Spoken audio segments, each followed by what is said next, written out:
Bismillahirrahmanirrahim. Assalamualaikum warahmatullahi wabarakatuh.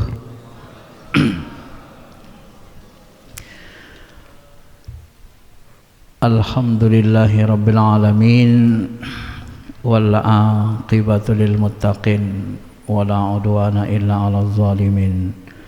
Allahumma salli ala sayyidina habibina syafi'ina wa maulana Muhammadin wa ala alihi wa sahbihi ajma'in, amma ba'. Bapak Ibu yang dirahmati Allah, sebelum kita mulai, mari kita baca Fatihah sebagaimana biasanya. Mudah-mudahan Allah bukakan pintu mata hati kita, diberikan kita kepahaman ilmu agama, dibimbing kita menjalani taat sampai akhir hayat, dan mudah-mudahan Allah nanti memanggil kita dalam keadaan husnul khatimah, dikumpulkan bersama Nabi dan sahabat, guru-guru kita yang soleh, keluarga kita yang soleh dan solehah. Al-Fatihah.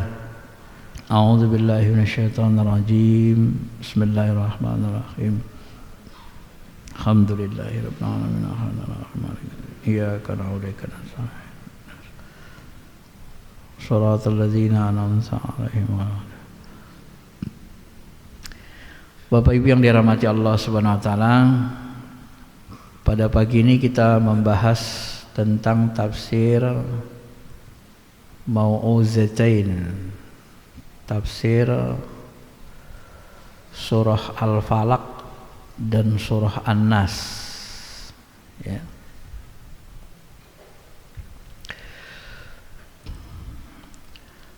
Bismillahirrahmanirrahim. Qul a'udzu birabbil falaq min syarri ma khalaqa wa min syarri ghasiqin idza waqaba wa min syarri naffatsati fil 'uqad wa min syarri hasidin idza hasad. Qul a'udzu birabbil falaq, katakanlah hai Muhammad, aku berlindung kepada Tuhan Rabbil Falaq, kepada Tuhan yang menguasai waktu subuh. Min syarri ma khalaq, dari segala keburukan, ma segala sesuatu, khalaq yang dia ciptakan, wa min syarri dan dari segala keburukan, ghasikin, ya, idza waqab, segala keburukan ghasik, malam apabila dia telah waqab, mendatangi kegelapan, gelap gulita, ya. Jadi segala kejahatan yang ada di malam hari yang gelap gulita. Wa min syarrin naffasa, dan dari kejahatan naffasa, ya, naffasati, kejahatan perempuan-perempuan yang nafas, tanapas, yang menghembus, ya, pil uqad, ya, perempuan ahli sihir yang menghembuskan buhul-buhul, ikatan-ikatan uqad, ya. Ini untuk menjelaskan tukang sihir, ya. Dia menyihir itu dengan napas, dihembusnya, gitu ya. Wa min syarri hasidin, dan dari kejahatan orang yang hasad, ya, hasidin, orang yang hasad, idza hasad, ketika dia sedang mendengki, ketika muncul rasa dengkinya. Jadi kalau kita hitung, berlindung kepada Allah dari kejahatan malam, ya, gelap gulita, kemudian dari kejahatan segala makhluknya, termasuk dari kejahatan perempuan-perempuan tukang sihir. Ini nggak tahu nih kenapa disebut di sini perempuan. Nah, kok nggak laki-laki gitu ya. Nah, karena di masa itu memang dukunnya di Arab itu ya yang meniup-niup seperti itu tentu kebanyakan wanita. Maka yang melakukan sihir itu disinggung Allah dengan penyebutan napasa, ya. Bapak Ibu yang dirahmati Allah Subhanahu wa taala, kita tafsirkan secara bahasa dulu. A'udzu berasal dari kata auz, ya, artinya menuju. Menuju pada sesuatu untuk menghindari sesuatu, ya. A'udzubillahi minasyaitonirrajim gitu ya.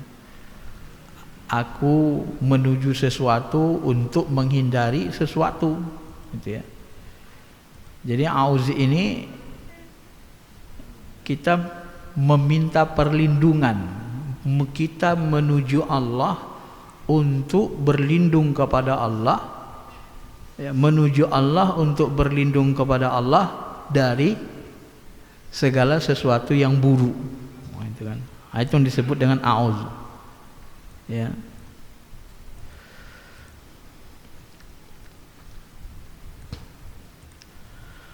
Falak membelah, kehadiran cahaya pagi di tengah kegelapan seolah-olah membelah, ya, maka maknanya bisa pagi atau subuh.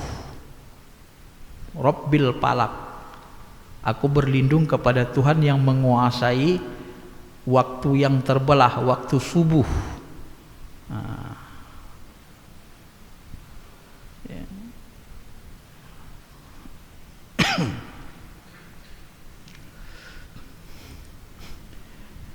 Kemudian berikutnya syar. Syar secara bahasa artinya buruk, segala sesuatu yang buruk. Ibnu Qayyim mengartikan musibah. Jadi syar itu ditafsirkan beliau dengan musibah, sesuatu yang buruk, ya, sesuatu yang membuat kita mendapat musibah. Yang membuat kita mendapat musibah itu bisa seperti sakit, ya, bisa juga kebakaran atau lain-lainnya, ya. Dan musibah ini bisa didatangkan oleh orang-orang yang dengki kepada kita atau yang berbohong, ya. Nah, ini keburukan bisa datang dari diri kita dan juga bisa datang dari orang lain. Nah, jadi asyar itu segala sesuatu yang sifatnya buruk, yang membuat kita mendapatkan kesulitan, musibah. Maka dalam pandangan manusia sakit itu musibah, ya. Kebakaran dianggap keburukan. Secara natural begitu Bapak Ibu. Walaupun sebenarnya segala sesuatu kulluhum khair. Bagi orang beriman, kata Nabi, sebenarnya segala sesuatu itu adalah khair, baik, enggak ada yang buruk. Nah, kalau kita menghadapinya dengan sabar, maka kesabaran itu akan membuat keburukan yang kita terima, kita hadapi itu menjadi baik dan diganti dengan yang lebih baik, begitu, ya. Cuma memang secara bahasa syar itu dianggap oleh manusia sesuatu yang buruk, sakit, buruk, rasain lo, gitu kan. Kebakar rumahnya, biar tahu dia dulu. Kemarin rumah tahfiz itu nggak kebakaran, rumah dia kebakaran. Nah, jadi dianggap orang buruk secara naturalnya, alamiahnya. Padahal sebenarnya belum tentu buruk. Dan tidak buruk kalau kita menghadapinya dengan sabar, ya.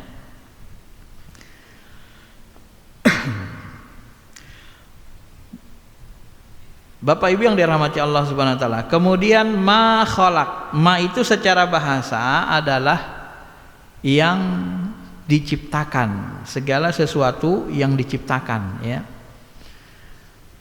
Keburukan datang dari makhluk, bukan dari Allah.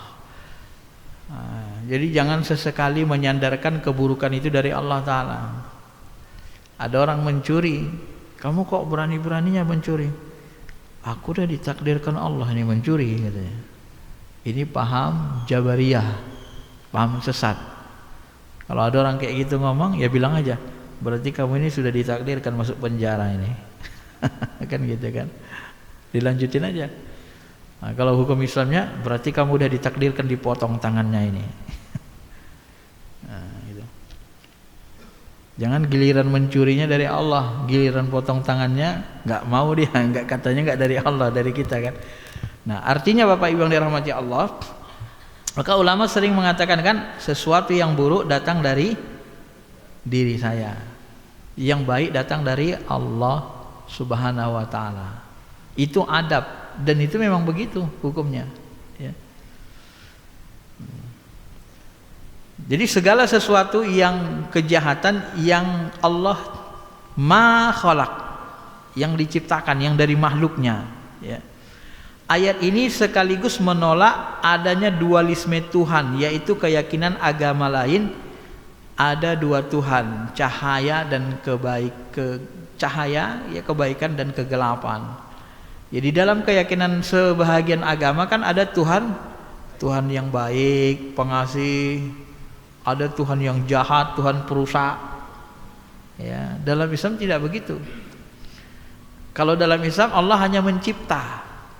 Ya, diciptakannya hawa nafsu. Untuk apa Allah ciptakan hawa nafsu? Supaya manusia bisa berkreasi, bisa memakmurkan bumi. Kalau tidak ada hawa nafsu, maka kita nggak mau nikah, Pak, nggak ada anak kita.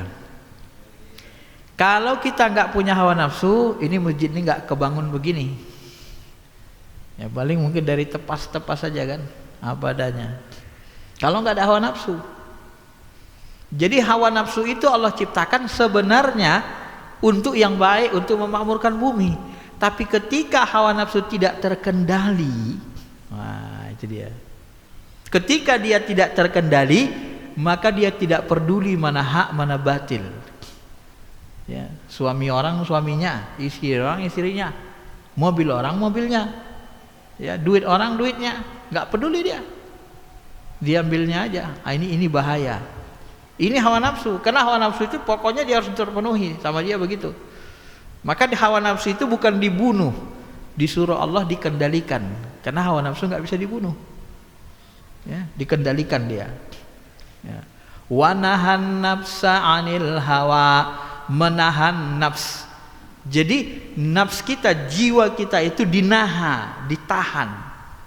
Dari apa? Anil hawa, dari hawa nafsu, gitu ya. Maka kalau terjadi keburukan ya dari gejolak hawa nafsu itu. Allah hanya mencipta dia, tapi Allah menginginkan dia untuk yang baik. Tapi ketika dia tidak bisa kita kendalikan, jadilah dia buruk. Maka keburukan itu datang dari makhluk, dari diri kita, bukan dari Allah. Nah, bisa dipahami? Sederhananya begitu, Pak. Jadi jangan tuduh-tuduh Allah yang buat jahat. Innallaha la ya'muru bil fahsya wal munkar. Innallaha la ya'murukum. Allah itu tidak pernah menyuruh kamu buat keji, buat mungkar. Mana pernah disuruhnya kita? Innallaha ya'muru bil adli wal ihsan. Yang disuruh Allah kita buat baik, bukan buat yang buruk. Nah, itu. Maka kalau ada orang menyandarkan keburukan kepada Allah, Allah murka. Ya. Ada orang buat jahat, dalam Syarah Al-Hikam disebut, ketika dia buat jahat seperti tadi, kenapa kamu mencuri? Ya aku kan sudah ditakdirkan Allah mencuri, katanya. Apa kata Allah sama dia? Hambaku, kamu kan sudah kukasih akal, sudah kukasih petunjuk Al-Quran wahyu, mencuri itu tidak baik. Kok enggak kamu gunakan akalmu? Emang kamu binatang? Enggak bisa bedain baik dan buruk? Emang akalmu enggak berfungsi? Allah katakan begitu, Pak. Ya, maka jangan sesekali menyandarkan keburukan kepada Allah. Yang menyandarkan keburukan kepada Allah itu termasuk sifat iblis. Salah satu sifat iblis itu, ma'rifat iblis itu menyandarkan keburukan kepada Allah. Apa dia katakan? Ya Allah, aku buat jahat gini, durhaka ini kan karena Kau yang menciptakan aku. Aku kan dari dirimu, katanya. Wah, itu kan, itu dari salah satu ma'rifat iblis itu menyandarkan keburukan ya. Dia arogan, dia merasa seperti Tuhan. Ma'asyiral muslimin, bapak-bapak yang dirahmati Allah Subhanahu wa taala. Kemudian ghasik. Ghasik arti dasarnya adalah penuh. Ghasikin idza waqab, malam ketika dia ya, sudah mencapai puncak kegelapannya, kan gitu. Malam apabila dia telah gulita. Sebenarnya ghasik ini artinya, arti dasarnya penuh. Disebut malam, ditafsirkan atau diartikan malam. Kenapa? Karena ghasik ya. Karena ghasik malam itu sudah dipenuhi dengan kegelapan gitu ya. Jadi kalau malam itu kan nggak ada lagi kelihatan cahaya. Jadi ketika kegelapan memenuhi malam itu, kegelapan memenuhinya, maka disebutlah ghasik itu dengan malam. Secara bahasanya gitu. Nanah juga disebut dengan ghasik karena memenuhi lokasi luka. Nabi SAW pernah bersabda, wahai Aisyah, mohon perlindungan pada Allah dari keburukan ini. Beliau menunjukkan bulan penuh, karena sudah penuh bulan purnama. Mohonlah perlindungan. Biasanya kan kalau orang ada yang kalau bulan purnama kekuatannya, wah, biasalah orang tukang sihir kan, dia kalau datang bulan purnama kuat sihirnya. Sekedar Bapak Ibu perlu ketahui, di antara jin-jin kafir itu yang jahat itu ada yang kekuatannya penuh di bulan purnama, tapi tidak semua. Di antara golongan jin ya, kalau udah datang bulan purnama kekuatannya penuh, maka dukun-dukun yang bersekutu dengan itu bulan purnama lah memanfaatkannya. Maka kata Nabi kepada Aisyah, hai Aisyah, mohon perlindunganlah engkau dari cahaya bulan yang sudah penuh, sudah bulan purnama ini. Nah, dalam satu hadis diriwayatkan begitu. Bapak Ibu yang dirahmati Allah Subhanahu wa taala. Di kalangan orang Arab, kata ghasik ini digunakan juga pada banyak hal. Salah satunya adalah kata malam. Orang Arab menyebut ghasik itu dengan malam. Ya. Kemudian lapas waqaba. Waqaba idza waqab berasal dari kata waqbu. Arti dasarnya lubang yang terdapat pada satu batu sehingga air bisa masuk, sehingga kata ini diartikan masuk ya. Jadi apabila kegelapan malam itu masuk memenuhi dunia gitu ya. Jadi idza ghasikin idza waqab ya, apabila kegelapan telah masuk meliputi bumi ya.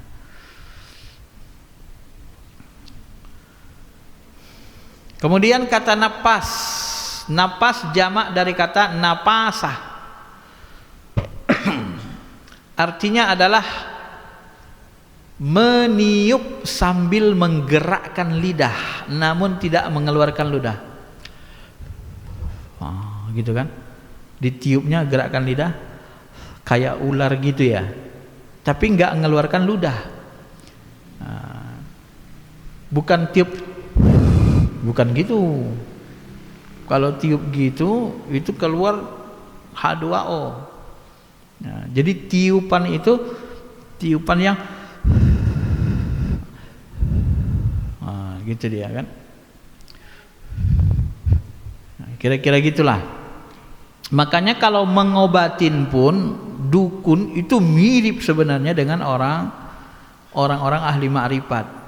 Mirip dari segi jahirnya. Kalau air kita bacakan doa, ya gitu juga. Jangan ya keluar H2O-nya, tiup gini aja. Ya gitu kan. Jadi rajah juga dia. Cuma orang-orang dukun menggunakan kekuatan setan untuk merajah sesuatu. Kalau orang-orang ahli ma'rifat, orang-orang spiritual, mereka menggunakan cahaya-cahaya kalamullah, energi sifat Allah, energi kalamullah. Dibacakan surah Mau'izatain, Qul a'udzu birabbin nas, Qul a'udzu birabbil falaq. Itu setelah dibacakan baru dihembuskan, dimohonkan ke Allah. Jadi energi cahaya yang ada di dalam ayat, dua ayat itu yang dibaca dengan khusyuk, itulah nanti yang nempel di air. Itulah yang nanti memberikan kesembuhan untuk penyakit-penyakit yang bersifat iblisiah, energi-energi negatif. Kalau dirasionalkan begitu, Pak, ya. Kalau mereka menggunakan kekuatan setan, jadi mirip tapi tak sama. Maka kalau orang nggak ngerti, disebutnya orang ahli marifat itu dukun juga sama dia. Nah, akhirnya kata dukun itu mengalami degradasi kan, mengalami pembusukan. Nah, padahal tidak sama, ya, mirip tapi tidak sama. Napasah awalnya berarti meniup sambil menggerakkan lidah namun tidak mengeluarkan ludah. Syekh Muhammad Abduh dalam tafsirnya mengatakan memahami orang-orang yang memiliki kemampuan tinggi atau sering meniup-niup. Nah, maksudnya kemampuan tinggi spiritualnya, ya. Umumnya diartikan perempuan tukang sihir yang suka meniup. Nah, ini karena di Mekah, di Jazirah Arab itu banyak perempuan yang seperti itu, ya. Maka dikonotasikanlah kepada perempuan. Kemudian al-uqad wa min syarrin naffasati fil uqad, ya. Uqad itu ikatan, mengikat, tali yang ngikat, ya. Seperti doa Nabi Musa surah Toha, ya, ayat 25 sampai 27. Bapak Ibu yang dirahmati Allah Subhanahu wa taala. Nah,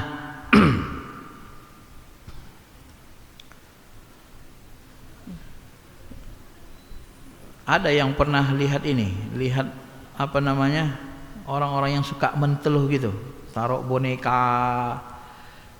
Kalau di film-film ada itu, ya, film teluh, film kuntilanak, film-film apalah di Indonesia itu, nah, film horor kan.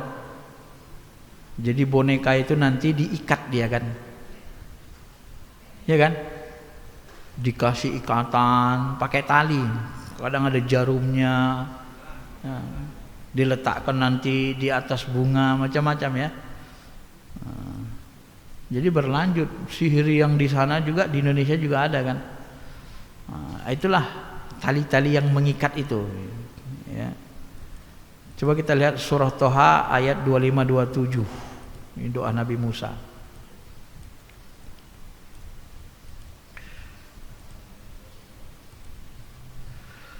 Bapak Ibu yang dirahmati Allah Subhanahu wa taala. Nah, tukang sihir itu banyak menggunakan tali-tali, ya. Seperti surah Toha 25-27 ini doa Nabi Musa misalnya, Rabbi syrah li sadri wa yassir ahli wahlul uqdatan. Nah, ini ikatan mil lisani, ya, bebaskanlah kekakuan. Jadi ikatan itu diartikan juga kaku, terikat lidahnya, seperti terikat. Nah, orang-orang yang menggunakan sihir, Bapak Ibu, dia mengikat boneka itu dengan maksud apa? Mengikat rasa kita, mengikat gerakan kita, menyiksa kita. Jadi kalau boleh saya katakan, yang bisa saya pahami, ahli sihir itu menyiksa kita jarak jauh dengan menghubungkan rasa, ya. Itu kekuatan rasa tadi, Pak, ya. Rasa yang ada pada diri kita itu disambungkannya dengan rasa yang ada di boneka ini. Nah, itu permainan jin qarinnya itu kan. Diikatnya jin qarin kita sana, diikatnya di sini. Orang jin. Jin qarin itu netap dalam diri kita. Itulah nanti yang mempengaruhi. Begitu kita disiksanya boneka ini, diteluhnya, kita merasa tersiksa jarak jauh. Maka yang bisa memutuskan hubungan itu, sihir itu apa? Ya ayat Allah. Doa mohon, ma'rifatkan dengan khusyuk, bacakan ayat itu sebagai pemutus hubungan tadi. Putus dia, Begitu putus hubungannya, maka rasa itu tidak terhubung, kita tidak merasa sakit lagi. Tidak terkonek lagi. Ya seperti sinyal. Dia tangkap wifi-nya, hotspotnya, kita putuskan hotspotnya sana. Langsung dia nangkap, nggak bisa lagi. Kira-kira gitu kalau saya memahaminya, ya. Maka ilmu rasa itu, dunia perdukunan itu juga belajar ilmu rasa. Sebab kalau mereka nggak belajar ilmu rasa, nggak hidup ruhaninya, nggak bisa nyantet. Tetapi ilmu rasa mereka ditempelkan sama, berkolaborasi sama jin, setan. Kalau ilmu rasa orang beriman itu diarahkan ke Allah, maka energinya jauh lebih kuat. Kalau saya pahami begitu Bapak Ibu yang dirahmati Allah, ya. Maka rasa kita bisa diikat jarak jauh dengan mengkoneksikan jin korin yang ada pada diri kita. Ya namanya tukang sihir kan, ya. Sehingga kita bisa merasakan. Karena kalau kita logikakan, kok bisa sakit ya, padahal yang ditusuk boneka, apa hubungannya sama badan saya, kan gitu kan, ya kan? Apa sih hubungan boneka sama badan saya? Itulah spiritual. Maka umat Islam ini kalau dia tidak diajari spiritual Islam yang benar, dia akan lari ke dukun kalau ada masalah. Maka sampai-sampai Ibnu Qayyim dalam kitabnya mengatakan boleh membuang sihir dari lewat tukang sihir, tapi sekedar membuang sihir. Kenapa? Karena yang mengerti sihir adalah tukang sihir. Coba Ibnu Qayyim saja terjebak membolehkan dalam kondisi darurat. Maka saya sering sebut Islam agama kita ini Pak, ada 3 unsur yang nggak bisa dibuang. Pertama emosional, Islam emosi. Kalau agama kita diinjak-injak, dihina, emosi nggak kita? Emosi, ini nggak bisa dibuang. Yang kedua rasional. Kalau tidak rasional, ini juga bisa bahaya agama kita. Ya. Emosional aja main, gak rasional, bahaya juga. Ya. Bom bunuh diri ditunggu bidadari, 70 bidadari. Bom bunuh diri dia, tapi yang dibunuhnya orang Islam. Ini gak rasional. Ya kan? Dia bunuhnya orang Islam. Ya. Tapi kalau yang dibunuhnya orang-orang Yahudi yang memerangi Palestina misalnya, masih mending. Gak ada kekuatan dia kan? Seperti kata Yusuf Qaradawi, udah terpaksa. Ya, terpaksa dia bunuh diri. Daripada mati dibunuh orang-orang Israel, misalnya orang Palestina, mereka bawa nuklir, bawa rudal, ya, masuk dia ke kelompok rudal tuh, bom meledak, nggak jadi dan menghantam Palestina misalnya. Itu masih boleh, rasional. Ya, tapi kalau ada pos polisi di situ orang Islam, masuk dia kantor polisi, meledakannya orang Islam itu nggak rasional. Itulah ajaran teroris. Teroris itu nggak rasional Pak. Maka agama Islam ini harus diperhatikan rasionalnya juga. Bahkan saya sering menyebut yang tidak rasional itu orang-orang yang berhukum tapi tidak pakai ilmu hukum Islam. Mereka berhukum tapi nggak pakai ilmu hukum Islam, nggak pakai ilmu syariah, usul fikih. Berhukum pakai apa? Pakai ilmu hadis. Ini kan nggak rasional. Berhukum pakai sunnah bid'ah, nggak rasional, emosional. Kenapa? Hukum itu harus berhukum pakai ilmu hukum. Hukum Islam itu ada 2. Hukum taklifi dan hukum wada'i.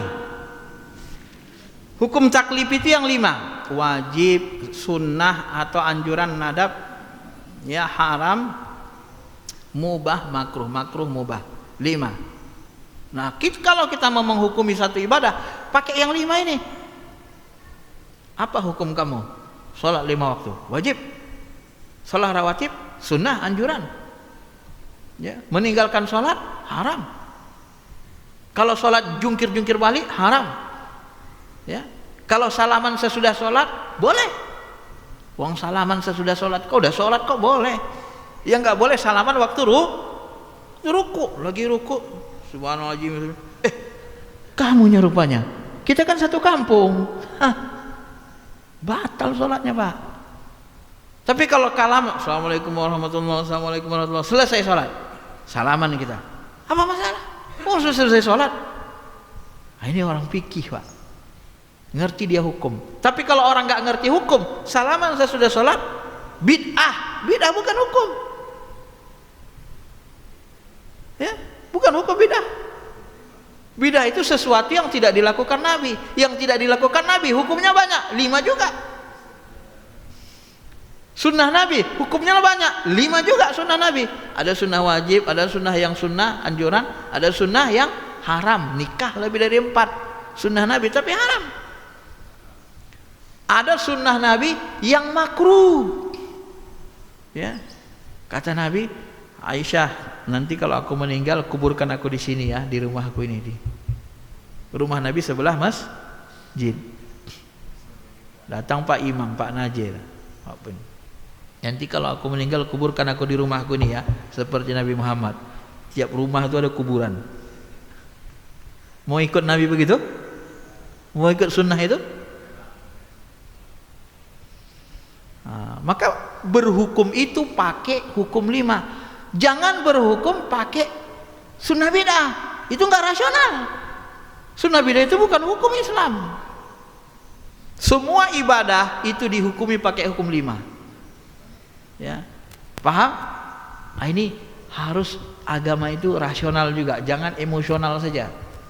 Emosional nggak terkendali, rasional juga Pak. Kalau nggak rasional kacau, ribut kita, orang pun nggak bisa nerima, nolak. Ya namanya nggak rasional. Ya. Bapak sakit jantung ibunya, bawa ke dokter mata, rasional nggak? Hah? Sakit jantung ibunya dibawa ke dokter mata, rasional nggak? Nggak rasional. Tapi sama-sama dokter, sama-sama ahli kesehatan, benar. Sama-sama ahli agama, benar. Tapi ilmunya beda, spesialisasinya beda. Walaupun sama-sama ahli kesehatan, satunya tentang jantung, bukan tentang mata.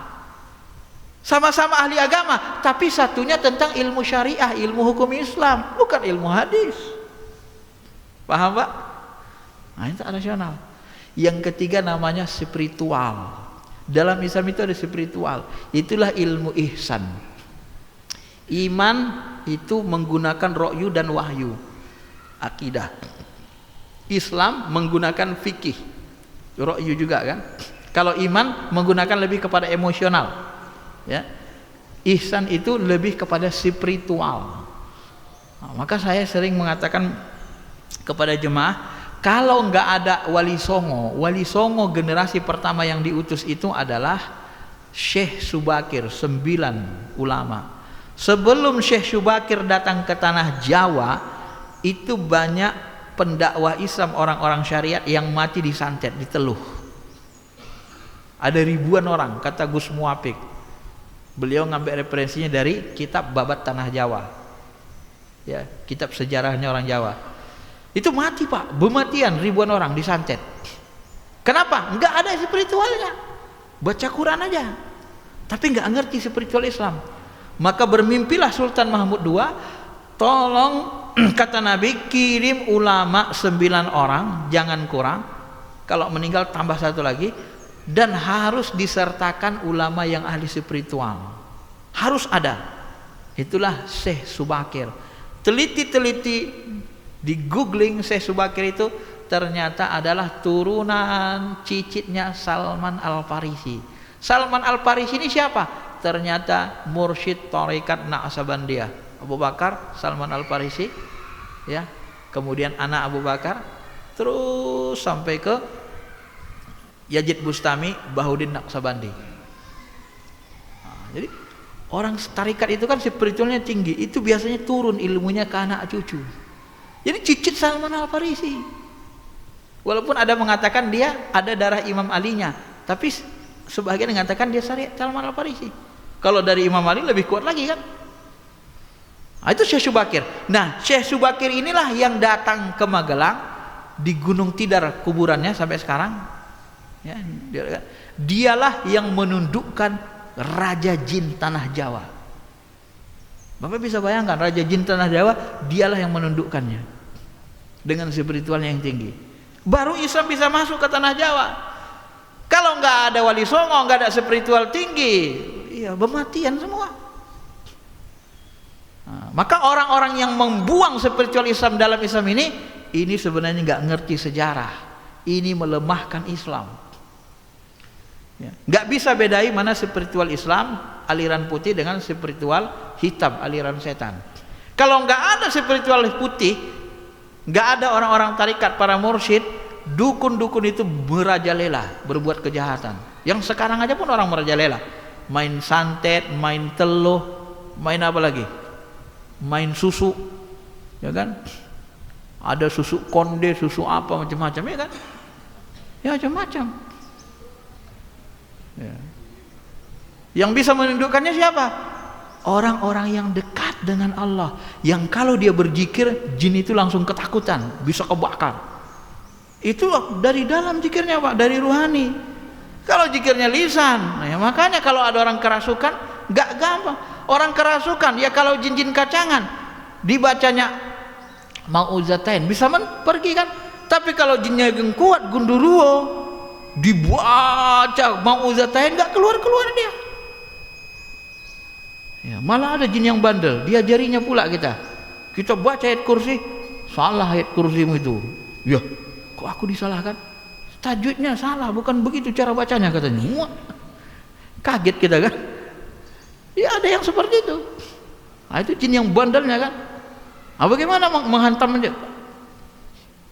Cara menghantamnya tidak ada cara lain kecuali dengan kekuatan rohani, membaca ayat itu dengan khusyuk. Karena kekuatan rohani itu menghasilkan energi yang kuat, ya. Energi cahaya Al-Quran itulah yang dihantamkan ke dia.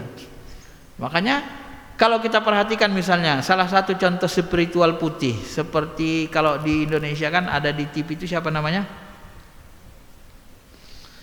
Kalau di YouTube ada Kang Muh salah satunya, Gus Nur Samsuddin, walaupun kadang-kadang ditambah-tambahi menghantam dukun santet. Kalau di RCTI siapa namanya tuh? Masuk TV? Ustadz Danu ya. Mau Ustadz Danu dia doa gini aja orang udah menjerit sana kan. Dia doa saja mohon ke Allah. Nah, awak baca ayat kursi nggak menggelupur-gelupur jinnya. Kenapa? Ya karena dia ada di dalamnya, dia khusyuk bacanya gitu Pak ya, dan dia niatkan itu. Nah, jadi spiritual Islam itu kenapa perlu dipelajari? Ya kalau kita nggak mau mempelajarinya biar saja ulama mempelajarinya, tetapi itu tidak boleh dihilangkan dari Islam. Kalau dihilangkan maka kejahatan spiritual tidak bisa dibasmi. Ya, semua lingkup ini ada yang baik ada yang buruk. Di dalam ilmu fikih ada yang sesat yang buruk. Di dalam ilmu akidah ada yang sesat ada yang buruk ada yang baik ada ahlus sunnahnya. Di dalam spiritual sama saja, ya. Ada yang aliran kebatinannya nggak sholat, eling saja ada. Ada yang kerjanya main sama jin aja, ada. Kerjanya nyantet orang aja, kaya raya, tapi kerjanya nyantet aja, ada. Nah, bagaimana membasminya itu? Pakai hafalan Quran, coba saja hafal Quran. Kau baca dengan orang yang kena santet. 10 hari kita baca Quran nggak tembus-tembus, tetap aja busung. Kenapa? Kena santet. Kenapa? Karena nggak ngerti ilmunya. Tapi coba orang ulama seperti Wali Songo, ya, Sunan Gunung Jati, ada seorang ibu perutnya busung, rupanya penyakit. Dikira suaminya dia hamil, selingkuh. Nah, akhirnya datang Sunan Gunung Jati, dia lihat, ditidurkannya. Kemudian dibaca bismillah, dibedahnya aja. Ternyata penyakit dalamnya. Hampir dibunuh suaminya dia kena selingkuh. Padahal bukan hamil, tetapi dalam perutnya ada penyakit. Apakah kena penyakit sihir? Wallahu alam. Hanya begitu saja kan. Siapa yang bisa itu? Ya Sunan Gunung Jati. Kalau nggak ada Sunan Gunung Jati gimana? Repot kan. Nah, jangan kita. Maka saya kadang-kadang katanya Islam itu sudah sempurna.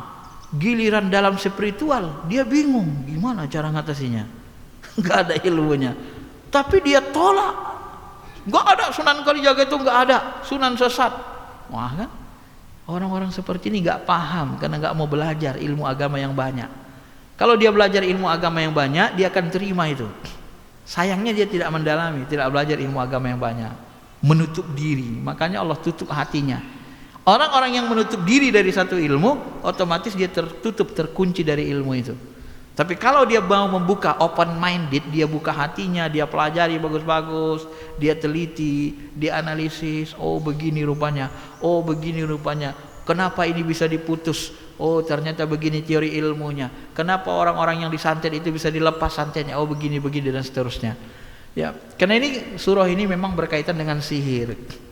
Dalam riwayat panjang disebutkan, ya, Nabi Muhammad SAW pun pernah dikena sihir. Disihir. Aisyah menceritakan sampai-sampai beliau berhalusinasi mendatangi istri-istrinya. Bayangkan setingkat Nabi pun kena sihir. Ini hadis Sahih Bukhari Muslim. Cuman orang-orang yang main akal, enggak ilmu rohaninya enggak ada, menolak ini. Seperti Muhammad Abduh rasional. Enggak mungkin lah Nabi kena sihir katanya. Yang menyihirnya Labib. Ini hadis Sahih Bukhari Muslim pun dia tolak. Padahal sahih. Ya. Wahai Aisyah, apakah kamu tahu bahwa Allah telah mengabulkanku ketika aku meminta? Dua orang mendatangiku, salah seorang dari mereka duduk dekat kepalaku, sedang yang lainnya di dekat kakiku. Jadi dua orang datang mendatangi Nabi, dekat kepala, dekat kaki Nabi. Orang yang duduk di dekat kepalaku berkata kepada yang lain, orang ini kenapa? Ini Muhammad, ini kenapa ini orang ini kok bisa begini gitu kan? Berhalusinasi dia. Nabi terhalusinasi, terbayang gitu ya. Setan itu bisa membuat kita berhalusinasi, berhayal. Maka jangan banyak hayal, Pak. Bapak bisa bedain halusinasi dengan kasyaf? Kalau kasyaf itu Allah yang tampakkan, kita nggak minta. Kalau halusinasi itu kita yang berhayal, menghayalkan, kita yang memunculkannya. Paham? Kalau kasab kita nggak minta, ditampilkan gitu. Nah itu rinci gitu ilmunya, Pak. Jangan nuduh-nuduh orang kasab berhalusinasi sama jin. Ya, harus tahu kita ilmunya. Lalu malaikat yang satu mengatakan kepada malaikat lainnya, ya, dia tersihir. Yang satu lagi bertanya, siapa yang menyihirnya? Yang lain menjawab, Labid bin Al-Aqsam, seorang laki-laki dari Banu Juraik. Wah, ini tukang sihir Yahudi yang kuat. Kuat ilmu sihirnya. Sekutu orang Yahudi, dia orang munafik. Yang satunya bertanya lagi, di mana sihir itu ditempatkan? Yang lain menjawab, pada sisir dan rontokan rambut. Jadi rambut Nabi itu diambil. Ya, Nabi kan kadang bersisir, diambillah rambut itu lewat pembantunya. Ya, diambillah rambut itu. Jadi rambut itulah penghubung jarak jauh. Itu gimana menghubungkannya itu, Pak? Menghubungkan rambut Nabi ke diri Nabi, gimana caranya? Nah itu kan sihir itu. Yang satu lagi bertanya, di mana benda itu letakkan? Yang lain menjawab, di kulit mayang korma, di bawah batu, di dalam sumur Jarwan. Di kulit korma, di bawah batu, di dalam sumur Jarwan. Nah, tafsir Ibnu Katsirnya gitu kan. Aisyah mengatakan, lalu beliau datang ke sumur itu dan berkata, inilah sumur yang diperlihatkan kepadaku. Nah, itu diperlihatkan oleh malaikat. Itu kayak televisi dia. Nah, ini gini, dinampakkan malaikat kepada Rasul. Air sumur ini seperti air rendaman pacar, sedangkan ujung dahan pohon kurmanya bagaikan kepala setan. Nah, ujung pohon kurmanya dibuat bentuknya kepala setan. Aisyah mengatakan, aku bertanya, ya Rasulullah, apakah engkau tidak menyebarkan hal ini? Beliau menjawab, tidak usah. Tahu seorang banyak tahu, aku disihir, gitu kan? Takut jadi fitnah. Allah telah menyembuhkanku dan aku tidak ingin menyebabkan keburukan untuk orang lain. Jadi ini diringkas Ibnu Katsir riwayatnya. Riwayat panjangnya itu dipanggillah Ibnu Abbas dan Imam Ali untuk mengambil pusat itu, pusat sihir itu dalam sumur. Diambil mereka lah itu, baru dibakar. Nah, lalu kata Ibnu Abbas, kata sahabat, ya Rasul, apakah engkau tidak mengembalikan sihirnya ke dia supaya dia mati? Oh enggak, aku diutus bukan untuk melaknat, bunuh orang. Nabi enggak mau balas, Pak. Nah, bayangkan enggak mau balas. Tapi kalau di dunia spiritual kadang itu main balas kan, main bunuh-bunuhan kan. Ya begitu. Nah, jadi selama kita misalnya bisa mempertahankan diri, kalau misalnya musuh itu masih ada kemungkinan tobat, tidak usah dibunuh. Ya, didoain atau bagaimana ya. Bapak Ibu yang dirahmati Allah Subhanahu wa taala. Nah, maka nanti surah ini digunakan dalam riwayat lain, surah inilah yang digunakan oleh Nabi Muhammad ketika Nabi Muhammad Isra Mi'raj itu dikejar dengan seorang jin ifrit yang sangat kuat. Jin yang paling kuat itu, Pak, namanya ifrit. Jin yang paling licik namanya golongan marid. Bukan morat marid ya, morat marid lain lagi. Jin marid itu golongan paling licik, kecil tapi licik otaknya. Tapi yang paling kuat itu ngangkat itu ifrit. Maka zaman Nabi Sulaiman itu ifrit itu tunduk sama Nabi Sulaiman. Bisa ngangkat ana atika qabla an taquma min maqamik. Saya bisa ngangkat singgasana Ratu Balkis Sulaiman sebelum engkau berdiri dari tempat dudukmu. Wah, belum berdiri. Wah, sudah di depanmu. Bapak bisa bayangkan singgasana Ratu Balkis dari negeri Sabah diangkat ke Palestina. Kuat nggak jin ifrit itu? Kuat ya? Itu ifrit, Pak, yang bisa melakukannya. Maka kalau ada orang bisa terbang di langit, jalan di atas air, nggak usah kagum. Ya, kalau dia ninggalin syariat, nggak usah diikuti. Ya, kalau bersekutu sama ifrit, lebih dari itu pun bisa ya kan? Bisa terbang, bisa ke Mekah katanya kan? Nah, kalau dia tidak melaksanakan syariat, nggak usah kagum. Tapi kalau dia menjaga syariat, baru kita takut. Itu wali Allah itu. Kalau dia taat sama Allah. Kalau nggak taat sama Allah, nah itu kemungkinan besar itu tarikat iblisiyah itu. Hati-hati kita, Pak. Dajjal pun gitu kan, bisa ngidupin orang mati. Masyiral muslimin, Bapak Ibu dirahmati. Nah, ketika ifrit begitu mengejar, apa yang disuruh Jibril dibaca untuk menghantamnya? Mau'uzatain. Qul a'udzu birabbil falaq, qul a'udzu birabbin nas. Jadi dua ayat ini sangat hebat, Pak, untuk menghantam. Ya kalau ifrit aja bisa kalah, bagaimana yang di bawahnya? Coba Bapak logikakan. Ifrit aja bisa kalah dengan surah Mau'uzatain, dua surah ayat ini, dua surah ini, bagaimana yang jin-jin di bawahnya? Lebih kalah lagi kan? Makanya kalau mau, ini termasuk amalan anti sihir. Ya kalau bisa diamalkan. Maka Nabi mensunnahkan kita kalau mau tidur dibaca 3 qul itu, baru ditiupkan seperti tadi. Tukang sihir meniup, Nabi juga meniup, tapi jangan Bapak bilang Nabi tukang sihir. Nanti dibilangnya pula dukun Nabi Muhammad tuh. Apa dalilnya? Itu nafasati fil uqad, meniup kayak ibu-ibu tukang sihir katanya. Nabi pun meniup, bagi Nabi tukang sihir juga itu. Kan kurang ajar itu, Pak. Begitulah cara orang yang bodoh tadi memfitnah orang-orang tarikat. Karena sama ditengoknya kayak tukang sihir. Kenapa? Dia nggak ngerti ilmunya, jadi dipitnah dia sama dia. Jadi dia menghukum dengan ketidaktahuan, dengan kebodohan. Ya Nabi yang ditiupkannya itu energi Al-Quran, ya kan? Setelah baca Al-Quran, energinya ditiupkan, baru dihapuskan ke seluruh tubuh. Nah, untuk apa itu? Jadi energinya ngalir ini, memproteksi diri kita, seluruh tubuh.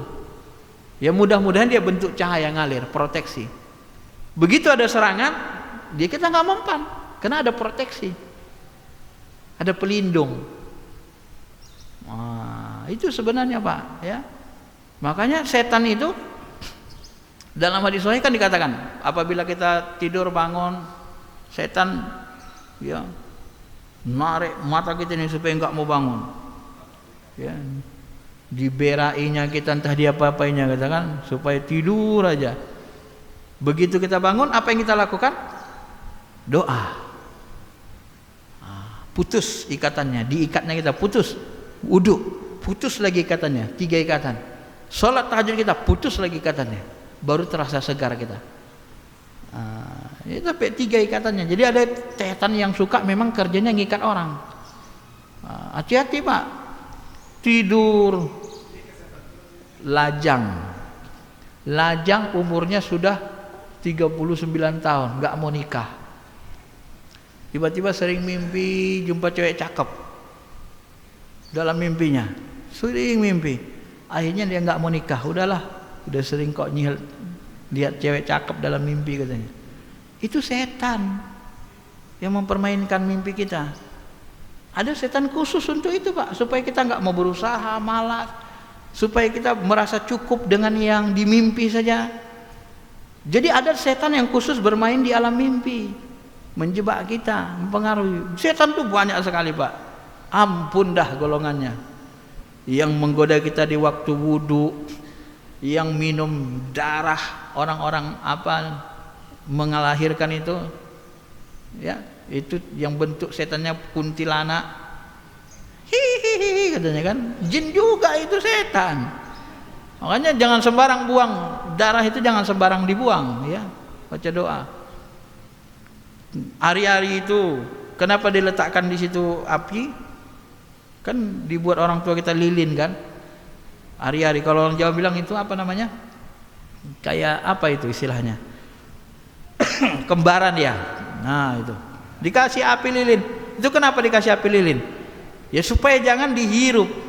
Setan itu, Pak, makan darah itu dihirupnya gini. Wow, udah nikmat kali rasanya. Ya. Kita lihat nggak berkurang, tapi intisarinya sudah dihirupnya. Yang suka darah begitu.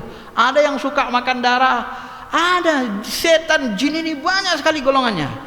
Yang suka makan darah ada, yang suka ganggu anak ada, yang suka mengibuli kita dalam mimpi ada. Wah, banyak sekali. Ya. Kalau diurai banyak sekali, Pak, oleh ulama-ulama kita. Maka 2 ayat ini adalah salah satu pelindung. Maka perlu kita amalkan. Kalau bisa tiap hari ya, supaya kita selamat dari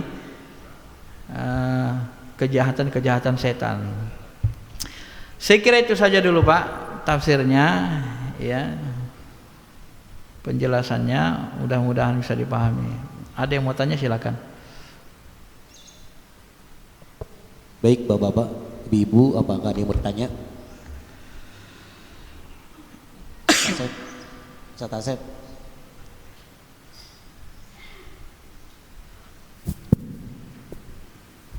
Assalamualaikum warahmatullahi wabarakatuh. Waalaikumsalam warahmatullahi wabarakatuh. Saya Indonesia dikenal adanya wayang. Ada pendapat ulama ini haram dan harus dimusnahkan. Tapi ada juga ulama membolehkan karena dahulu para wali menyebarkan Islam itu melalui sarana wayang. Mohon pendapatnya. Makasih. Assalamualaikum warahmatullahi wabarakatuh. Ya, ini sudah saya sampaikan di beberapa kali ceramah saya sebenarnya. Apa dalil mereka mengharamkan wayang? Nabi sallallahu alaihi wasallam ya mengharamkan surah taswir ya, mengharamkan kalau mereka menerjemahkan secara bahasa gambar, terjemahkan gambar. Tapi di zaman Nabi fotografi belum ada, jadi tidak mungkin dimaksudkan itu foto-foto seperti sekarang itu gitu. Inilah awal perdebatannya. Nah, para ulama mencoba memahami, ulama fikih memahami apa yang dimaksud dengan taswir di sini, surah di sini yang dilarang Nabi. Ya, malaikat tak masuk kalau ada gambar, kalau ada anjing, ya kan? Itu hadisnya kan gitu. Kalau ada kalbun, ada gambar, malaikat tidak akan masuk ke rumah kita. Imam Al-Ghazali mengatakan, memahami malaikat tidak mendekati hati kita kalau ada di dalam hati kita surah, gambaran-gambaran dunia selain dari Allah. Kalau kita mikir-mikir yang lain, maka malaikat gak dekat. Termasuk anjing itu kotoran hati, lambang kotor, sesuatu yang najis, kotor. Kalau hati kita kotor, malaikat gak mau dekati kita, Pak. Itu Al-Ghazali, orang ma'rifat menafsirkan begitu hadis itu.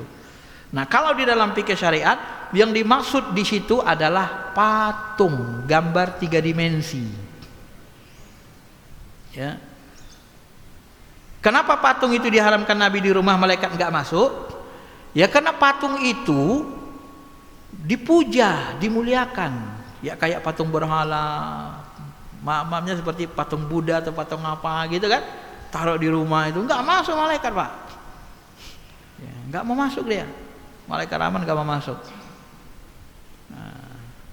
Satu waktu Aisyah pernah ada gambar-gambar bernyawa di apanya, tapi tidak bentuk fotografi seperti kita, di alas tempat tidurnya. Dilihat Nabi, apa ini Aisyah? Oh ini alas tempat tidur. Udah Nabi diam, gak dilarang. Ya, gak dilarang. Maka disitulah nanti ulama berbeda pendapat mengatakan yang dimaksud dilarang di situ adalah gambar 3 dimensi. Berbentuk patung. Kenapa dilarang? Karena diagungkan. Nanti disuruh Allah kita menghidupkannya. Di akhirat nanti hidupkan itu.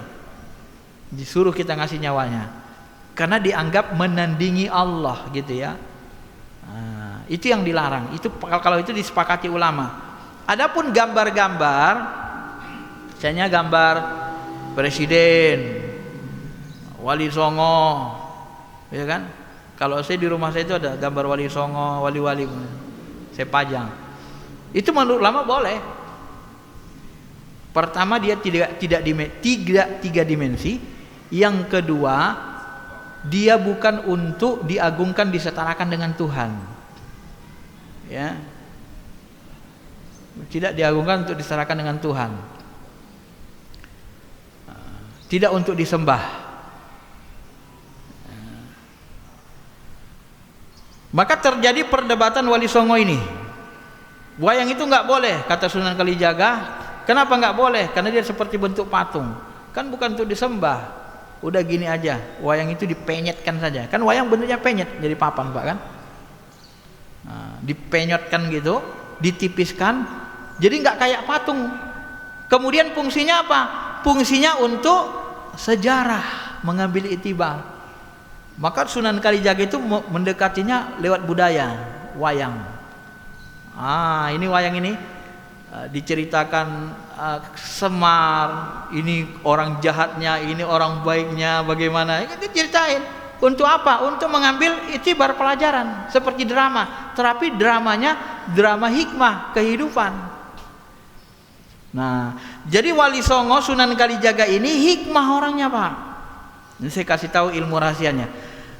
Islam itu sebenarnya ya hadir bukan untuk membinasakan budaya masyarakat setempat. Maka Nabi sallallahu alaihi wasallam ketika datang ke Mekah Madinah, dalam hadis sahih Ibnu Abbas mengatakan, Nabi itu sebenarnya suka meniru-niru orang Yahudi sama Nasrani selama tidak ada larangan Allah. Nabi bersisir di jambulnya ini ya, ngikuti orang ya, orang kafir. Nanti nggak suka dia dibuatnya sibak tengah gini, ngikuti orang kafir juga, orang musyrik sama orang Yahudi. Nah, jadi nggak apa-apa, kan nggak ada larangan, nggak dilarang Allah. Maka di dalam fikih itu kalau kita dalami, ada nanti sunnah Nabi itu berasal dari budaya orang kafir. Sunnah Nabi asalnya berasal dari budaya orang musyrik. Contohnya apa? Akikah. Orang musyrik asal lahir anak, sembelih kambing, sembelih onta, kasih ke berhala. Lalu datang Nabi, sembelih kambing juga. Anak laki-laki 2 kambing, perempuan 1. Tapi disedekahkan kepada kaum muslimin. Artinya apa? Artinya dimodifikasi budaya itu, Pak. Diintegrasikan. Yang syiriknya dibuang, diambil yang baiknya. Ya. Tamu orang Arab itu memuliakan tamu luar biasa. Kalau udah datang ke rumahnya dimuliakan, disuguhi makanan segala macam. Nah, Nabi ambil adopsi. Tamu itu 3 hari 3 malam. Lebih dari itu enggak lagi. Itu budaya kafir musyrik, diambil Nabi, dimasukkan ke Islam, modifikasi. Budaya Yahudi, kebiasaan orang Yahudi. Kalian kenapa puasa 10 Asyura, 10 Muharram, puasa Asyura? Oh, kami mengenang Nabi Musa. Nabi Musa menang melawan Fir'aun di tanggal ini. Wah, kalau begitu kami lebih berhak puasa daripada kalian, kata Nabi. Coba, Nabi ngikut-ngikut orang Yahudi. Jadi puasa 10 Muharram Asyura itu dijadikan Nabi sunnahnya, asalnya dari amalan orang Yahudi. Nah, ini kalau nggak ngerti fikih, nggak luas ilmunya, Pak, ya susah kan. Jadi begitu, Pak.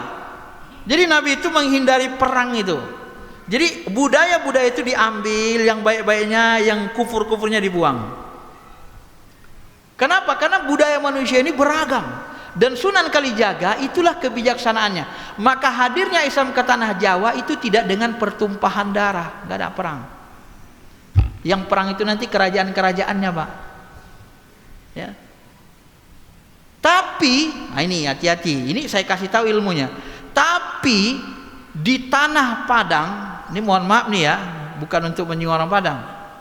Saya meneliti ke sana, dosen-dosen UIN sana mengatakan terjadi perang padri. Kenapa terjadi perang padri? Ajaran agama yang dibawa atas pengaruh Wahabi itu dipaksakan agama. Adat itu mau dirombak habis, dibinasakan. Orang adat melawan. Akhirnya terjadi perang antara adat dengan agama, perang padri. Itu cara dakwah yang kasar.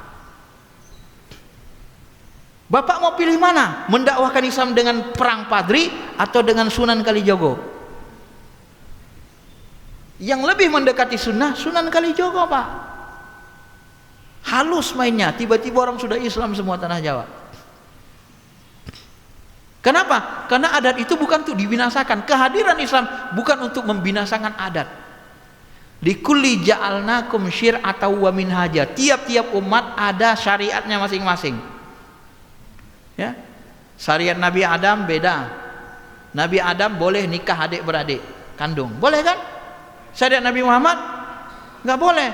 Apakah syariat Nabi Adam tidak sempurna? Anda bohong kalau mengatakan ada syariat Allah tidak sempurna. Syariat Nabi Adam itu syariat Allah, itu sempurna untuk di zamannya. Ya, nggak boleh dikatakan syariat Allah tidak sempurna, Pak. Berdosa kita. Jadi sempurna itu bukan berarti tidak ada kurangnya. Sebenarnya dalam fikih begitu. Sempurna itu syariat al-yauma akmaltu lakum dinakum wa atmamtu alaikum ni'mati wa raditu lakumul Islam madinah. Sempurna itu, kata Wahbah Juhaili, ajaran Islam ini sudah meliputi seluruh bidang kehidupan. Bidang akidah ada, muamalah ada, hukum ada, siasah politik ada, ekonomi ada. Sudah meliputi. Tapi yang pokok-pokoknya, Pak, rinciannya nanti itu diserahkan kepada perkembangan zaman, ijtihad ulama. Makanya ada ijtihad. Kalau nggak ada dalam Quran, gimana kau berhukum, Muaz? Dengan Quran. Kalau nggak ada, dengan hadis, sunnah. Kalau nggak ketemu dalam Quran hadis, ajtahidu bi ra'yi. Aku berijtihad ya Rasul, aku tidak akan berpaling. Tapi orang sebelah tak begitu. Kalau nggak ada dalam Quran, nggak ada dalam sunnah, sesat, bid'ah. Sedang Muaz bin Jabal berijtihad. Nah, itulah bedanya orang fikih dengan orang hadis, Pak. Kalau nggak ada dalam Quran Sunnah, sesat. Kalau ulama fikih, ijtihad, ajtahidu bi ra'yi wala alu. Itu yang diajarkan Nabi. Nah, itulah bedanya ilmunya. Kalau bahasa saya, gagal produk orang sebelah itu. Berhukum pakai hadis, ilmu hadis, nggak pakai ilmu hukum Islam, nggak ada dalam Quran Sunnah, langsung sesat. Nggak bisa begitu. Fikih itu tidak bisa begitu. Maka orang fikih ini luas ilmunya, Pak. Ya. Karena saya orang syariah, S1 S2 S3 saya syariah, paham saya. Selalu kita berlawanan dengan ilmu mereka. Kenapa? Karena mereka tidak memahami syariah. Wong ilmu fikih usul fikihnya lemah sekali. Dalil dianggap cuma Quran Sunnah. Gak ada ulama mazhab yang mengatakan dalil itu cuma dua, Quran Sunnah. Dalil yang disepakati Al-Quran, Sunnah, Ijma, Qiyas, 4. Yang disepakati, yang mukhtalaf, maslahah mursalah. Umar bin Khattab mengumpulkan Al-Quran. Dalilnya apa? Gak ada Quran, gak ada Sunnah. Maslahah dalilnya. Ya. Adat bisa jadikan dalil. Al-adat itu muhakkamah. Siapa yang menggunakan adat menjadi dalil? Imam Malik, Imam Madinah, Imam Salaf. Kalau nggak ada dalam Quran, nggak ada dalam hadis, coba lihat tuh kebiasaan orang Madinah. Karena kebiasaan orang Madinah ini di masjid itu dari kakek nenek mereka, kata Imam Malik. Jadi kalau ada yang tidak ada dalam Quran hadis, coba lihat sholatnya orang Madinah gimana. Kalau sholatnya begini, ini dari kakek nenek mereka nih, kebiasaan turun-menurun. Jadi adat itu jadi landasan hukum, tetapi landasan hukum dalil hukum yang diperselisihkan. Sebagian pakai, sebagian tidak. Imam Malik pakai adat Madinah sebagai landasan hukum. Kalau nggak ada dalam Quran, dalam Sunnah. Bukan kayak orang sebelah, asal nggak ada dalam Quran Sunnah sesat. Assalamualaikum warahmatullahi, salam ke kanan. Assalamualaikum warahmatullahi, salam ke kiri. Salam ke kiri nggak ada dilakukan Nabi. Dari mana datangnya itu? Itu masa khilafah baru ada, Pak. Imam dan mazhab Maliki sebagian disebut itu masa khalifah apa itu munculnya itu, salam ke kiri itu. Apakah itu bisa sesat? Enggak. Assalamualaikum warahmatullahi. Kalau sudah salam ke kanan, sudah habis salat. Salam ke kiri boleh dilakukan. Nah, jadi itu ilmunya ya. Jadi wayang itu karena dia digunakan untuk pendidikan dan dia tidak berbentuk patung, bukan untuk diagungkan, maka akhirnya sunan-sunan yang lain ngalah sama Sunan Kalijaga. Ya sudahlah. Ya. Dan sudah diputuskan Wali Songo, boleh, tidak ada masalah. Loh, Anda siapa? Lebih tinggi ilmunya dari Wali Songo. Mengharamkan wayang. Tapi kalau wayang Bapak isi dengan kejahatan, cerita-cerita seksual, menggelorakan kejahatan, sesatlah. Jangankan wayang, ya, sholat aja kalau diisi dengan lompat-lompat, buka-buka celana, buka pakaian, sesat, ya kan? Sholat Bapak buka celana, nampak celana dalamnya, tarik lagi. Begitu sujud buka lagi, bangkit tarik lagi, sesatlah. Sholat walaupun sholat. Karena berisi yang haram di situ, Pak. Nah, itu fikihnya. Makanya saya sering nggak sepakat sama mereka. Wirid Yasin malam Jumat, baca Yasin malam Jumat, malam Senin boleh, ngapuskan dosa, malam Selasa boleh, malam Rabu boleh, malam Kamis boleh, malam Jumat boleh. Wah, malam Jumat harus kahfi, Nabi Muhammad kahfi. Itu dianjurkan, bukan wajib. Kenapa Anda wajibkan baca kahfi? Nabi sendiri tidak mewajibkan baca kahfi. Baca Yasin pun sunnah, mau malam apa? Malam Jumat tidak, malam haram. Al-Quran itu, Yasin itu Al-Quran, firman Allah. Anda berani mengharamkan membaca firman Allah? Itu bukan sihir, bukan jampi-jampi. Kok bisa masuk neraka baca Quran malam Jumat? Kaidah akliannya dari mana? Emosional, nggak rasional. La ilaha illallah, la ilaha illallah. Apa kata Nabi? Ente muslim, sudah mengucap syahadat, satu kali syahadat jadi Islam. Awak kita 1000 kali la ilaha illallah, la ilaha illallah, kafir, sesat, masuk neraka. Satu kali la ilaha illallah, Nabi bilang masuk Islam, ya kan? Giliran mereka 100 kali kita la ilaha illallah, sesat, masuk neraka. Logika nggak, Pak? Soal akal nggak? Hah? Masa ngucap la ilaha illallah jadi masuk neraka? Zikir itu kan sebanyak-banyaknya. Kapan? Terserah. Kapan ada waktu ulang? Mau malam Jumat, malam Senin, malam Kamis. Wazkurullah katsira. Zikir sebanyak-banyaknya. La ilaha illallah. Jaddidu imanakum biqauli la ilaha illallah. Perbaharui iman kamu dengan la ilaha illallah. Kapan itu ya Rasul? Rasul enggak menetapkan waktunya. Bebas. Yang penting jangan waktu haram. Waktu haram apa? Waktu ruku, Bapak. La ilaha illallah, la ilaha illallah. Orang sebelah bingung, ini Bapak ini apa? Mau sholat atau kesurupan katanya. Tapi kalau di rumah warga la ilaha illallah, la ilaha illallah, Kok bisa-bisanya jadi sesat mengucap la ilaha illallah? Memang la ilaha illallah itu jampi-jampi. Oh, itu amalan orang Hindu Buddha. Mana pernah orang Hindu Buddha mengucap la ilaha illallah, la ilaha illallah. Ketawalah biksu-biksu itu.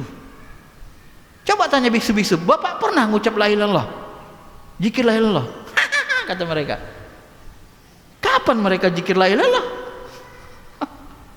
Ini enggak rasional. Maka saya sebut orang-orang sebenarnya orang itu enggak rasional, Pak. Emosionalnya yang kuat.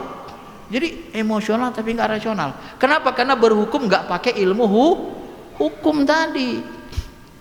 Nah, makanya kalau Bapak lihat lagi lihat wudhunya, rukun wudhu 2. Woi. Bisa-bisanya Ustadz Kabir mengatakan rukun wudhu 2. Gila enggak? Al-Quran menyebut 4. Wudhu apa disebut Quran? Faghsilu wujuhakum, basuh wajah, wa arjulakum wa aydiyakum ilal maraqib, tangan sampai siku, wamsahu birusuikum, kepala, wa arjulakum ilal marafiq, kaki. 4. Kok didiskon jadi 2? Padahal wudhu itu kajian sederhana. Ketika kita belajar fikih, yang pertama dipelajari air, wudhu, baru sholat.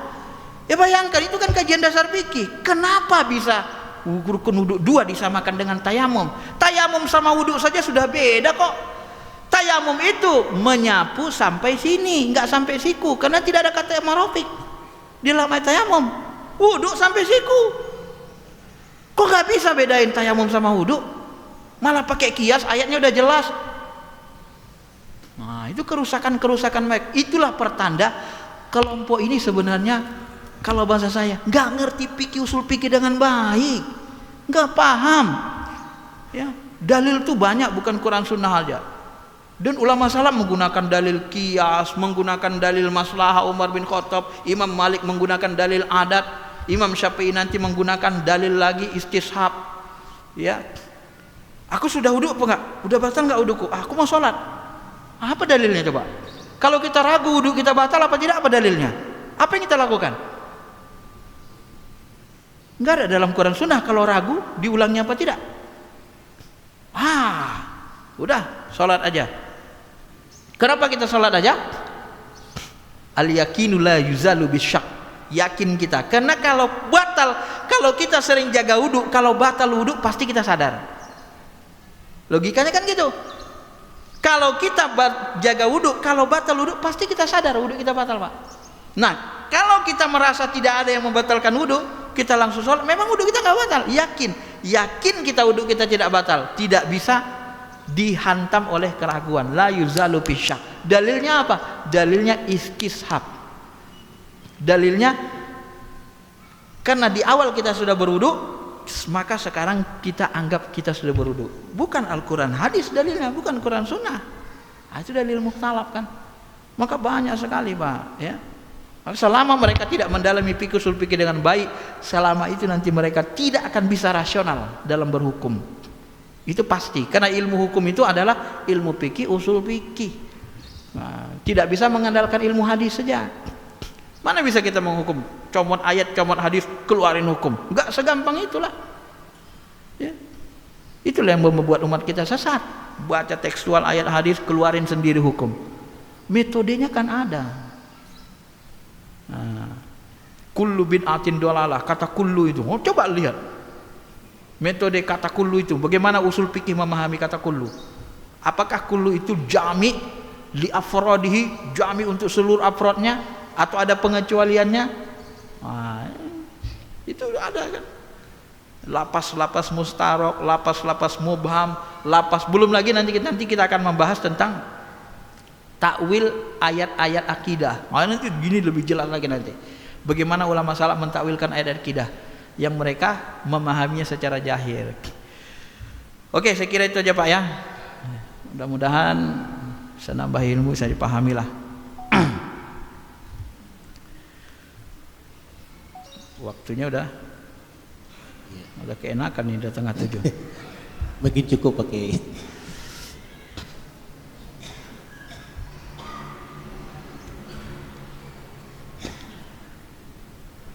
Ya silakan. Langsung doa. Astaghfirullah. Alhamdulillahirabbil alamin. Wassalatu wassalamu ala asyrafil anbiya wal mursalin wa ala alihi wa sahbihi ajma'in. Allahumma tahhir qulubana minan nifaq war riya was sum'ah wal hasad wal kibr wal ujb.